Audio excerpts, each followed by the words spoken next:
Judulnya Ulul Azmi, bercerita tentang 5 Nabi utama yang perlu kita imani, dan juga di situ ada mesej yang paling penting, iaitu kesabaran dan juga bagaimana kita melalui ujian, dan sudah pastilah tentang cinta kepada Ilahi. Lagu ini mungkin lebih panjang berbanding nasyid-nasyid yang lain, tapi dia ada kisah, ada penceritaan, ada musical yang hebat dalam penceritaan kisah, motivasi, inspirasi daripada para Rasul Ulul Azmi.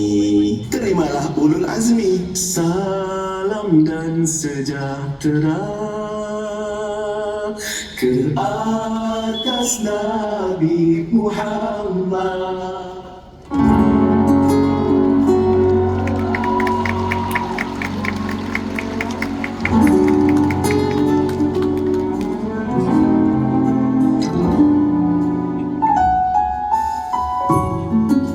Kirana gemerlapan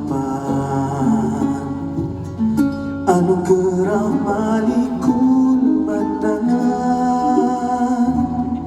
kerana perjuangan demi menegak kebenaran. Bahtera layar keimanan,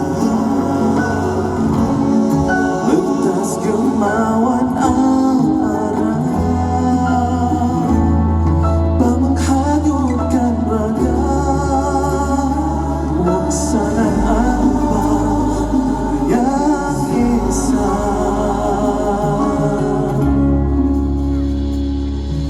Salam dan sejahtera ke atas Nabi